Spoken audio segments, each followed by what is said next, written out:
रूस के सारातोव में पेट्रोल बोट में धमाका हुआ है। एंजल्स इलाके में पेट्रोल बोट पूरी तरह से तबाह हो गई। धुआं कर जलती बोट का वीडियो भी सामने आ गया है। रूस को यूक्रेन पर हमले का शक है। रूस को शक है कि यह हमला यूक्रेन द्वारा किया गया है। कैसे एक पेट्रोल बोट में आग लगी और धुआं कर जलता ये वीडियो भी सामने आया।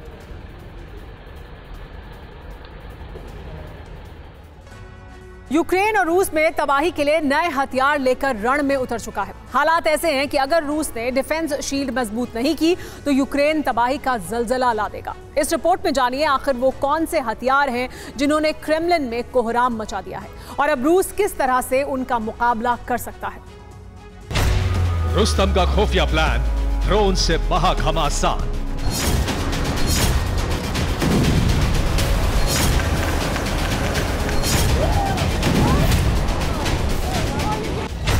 लॉन्ग रेंज ड्रोन से तबाही, पुतिन ने इमरजेंसी मीटिंग बुलाई।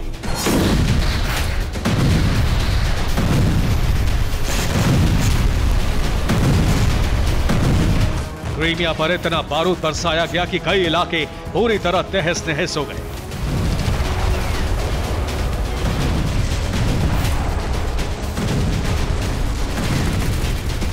इसी तरह रूस के कई शहरों पर इतने विध्वंसक हमले किए गए कि क्रेमलिन में कोहराम मच गया।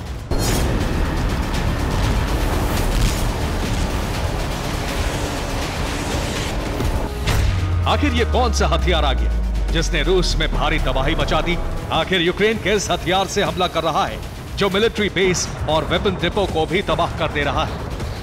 कुछ वक्त पहले तक यूक्रेन कम रेंज वाले और हल्के ड्रोन से अटैक कर रहा था, जिनके बारे में कहा जा रहा था कि उन्हें रूस के ड्रोन की क्लोनिंग से बनाया गया है। पिछले महीने क्रीमिया पर लगातार 7 दिन अटैक करके भारी तबाही मचाई गई। उन तमाम हमलों में एक ऐसे ड्रोन से हमला किया गया जिसका इस्तेमाल यूक्रेन ने अभी तक नहीं किया था। इसके अलावा 1 अक्टूबर को भी उसी ड्रोन का इस्तेमाल किया गया और ये उसी ड्रोन से तबाही की तस्वीरें।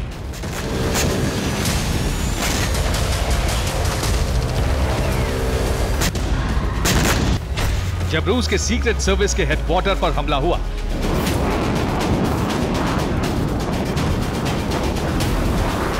यह उसी हमले का वीडियो है जिसमें एक ड्रोन तेजी से टारगेट की तरफ जा रहा है। और यह हमले के वक्त का वीडियो है जब रूस के सोची में सीक्रेट सर्विस हेडक्वार्टर पर तेज धमाका हुआ और धुएं का बवंडर उठ गया।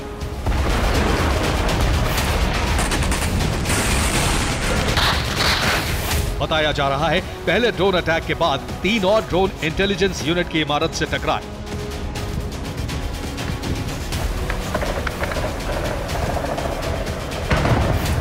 हालांकि रूस की तरफ से किसी ड्रोन अटैक के बारे में नहीं कहा गया, जबकि बाद में रूस ने माना कि उसने 4 ड्रोन मार गिराए।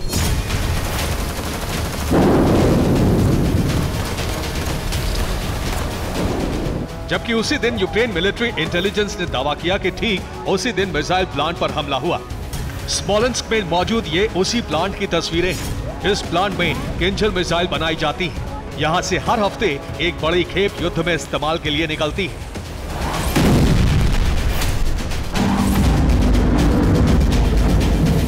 यूक्रेन की तरफ से यह भी दावा किया गया कि ड्रोन हमले की वजह से क्रूज मिसाइल का प्रोडक्शन रुक गया है, यानी यूक्रेन ने जिस मंसूबे से हमला किया था वो पूरा हो गया। सोची में इंटेलिजेंस यूनिट की बिल्डिंग में ड्रोन अटैक हुआ। वहां से इंटरनेशनल एयरपोर्ट सिर्फ 10 किलोमीटर की दूरी पर है। इसी तरह स्मोलेंस्क रीजन में जिस मिसाइल फैक्ट्री में अटैक हुआ वहां 2 वर्कशॉप पूरी तरह तबाह हो गए। दोनों ही जगह हमला इतना जबरदस्त था कि काफी तबाही हुई, जिसके बाद क्रेमलिन में इमरजेंसी मीटिंग बुलाकर यूक्रेन के नए हथियार के बारे में जानकारी जुटाने के लिए कहा गया, जिसके बाद रूस की तरफ से कहा गया कि यूक्रेन एक लॉन्ग रेंज ड्रोन से हमला कर रहा है।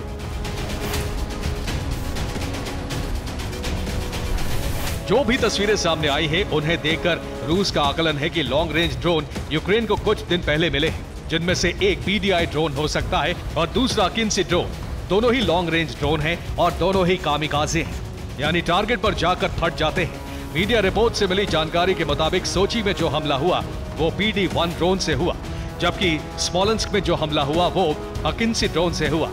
लॉन्ग रेंज ड्रोन से हमले की बात पर इसलिए भी भरोसा हो जाता है क्योंकि ड्रोन का टारगेट यूक्रेन के सबसे नजदीक कब्जे वाली जगह से करीब 500 किलोमीटर दूर है। ऐसे में हल्के और कम रेंज वाले ड्रोन अटैक नहीं कर सकते, यानी कम से कम वो ड्रोन चाहिए जिनकी रेंज 500 किलोमीटर से ज्यादा हो। PD-1 और अकिंसी की रेंज 500 से ज्यादा है।